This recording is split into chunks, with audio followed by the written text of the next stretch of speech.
Radhe Radhe everyone. Navratri व्रत कैसे करें, आज की वीडियो में हम इसी विषय पर चर्चा करेंगे। वैसे तो नवरात्रि साल में 4 बार आती है, लेकिन 2 बार की नवरात्रि गुप्त नवरात्रि होती है, जिसको गृहस्थ लोग नहीं करते हैं। गृहस्थ लोग 2 बार की ही नवरात्रि करते हैं, एक तो चैत्र नवरात्रि और दूसरा शारदीय नवरात्रि। और अब जो आने वाली है यह शारदीय नवरात्रि है। तो अब हम बात करते हैं कि व्रत कैसे करें। देखिए, कुछ लोग पूरे 9 दिन के व्रत करते हैं और कुछ लोग 2 व्रत करते हैं। जो लोग 2 व्रत करते हैं वो ज़्यादातर पहला स्थापना वाले दिन, जिस दिन स्थापना करनी है उस दिन करते हैं, और आखिरी व्रत कर लेते हैं। और इस तरह से 2 व्रत किए जाते हैं। जो आखिरी व्रत करना होता है, जो डिपेंड करता है कि आप कन्या पूजन किस दिन करेंगे। देखिए, अगर आपके यहाँ पर अष्टमी के दिन कन्या पूजन होता है तो सप्तमी का व्रत करके तो अष्टमी को कन्या पूजन कर दिया जाता है, यानी कि कलश स्थापना वाले दिन व्रत किया जाएगा। उसके बाद सप्तमी को व्रत किया जाएगा, उसके बाद अष्टमी को आप कन्या पूजन कर देंगे। इसके बाद अगर आप नवमी को कन्या पूजन करते हैं तो फिर अष्टमी का व्रत किया जाएगा। हमारे यहाँ पर इसी तरह व्रत किया जाता है। कुछ लोग दूसरा और 5वां व्रत भी करते हैं, कुछ लोग दूसरा और 7वां भी कर लेते हैं। इस तरह से 2 व्रत कर लिए जाते हैं। कुछ लोग 5 व्रत भी कर लेते हैं और 7 व्रत भी कर लेते हैं। ये पूरी तरह आपकी मर्जी पर और आपके स्वास्थ्य पर डिपेंड करता है कि आप कितने व्रत करेंगे। इसके बाद बात आती है जो व्रत करने हैं वो कैसे करेंगे और क्या विधि होगी।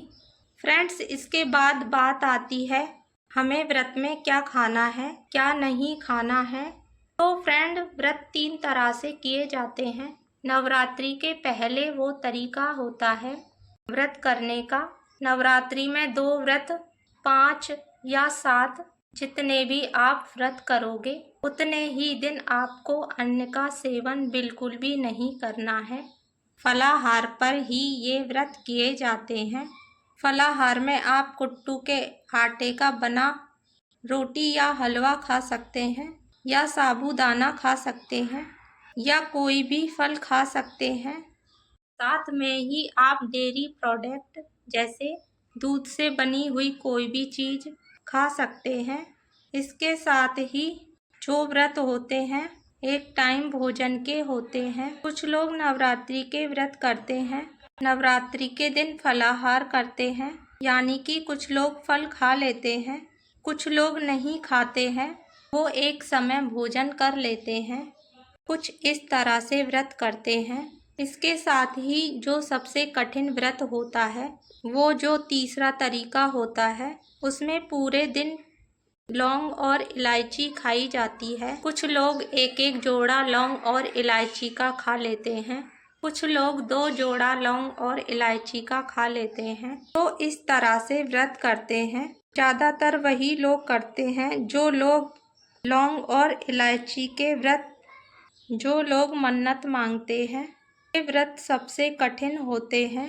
इस व्रत में पानी भी नहीं पीते हैं, सिर्फ लौंग और इलायची ही खाते हैं। जो लोग 2 व्रत करते हैं वो बिगर कलश स्थापना के भी कर सकते हैं, अपने मंदिर में भी पूजा कर सकते हैं।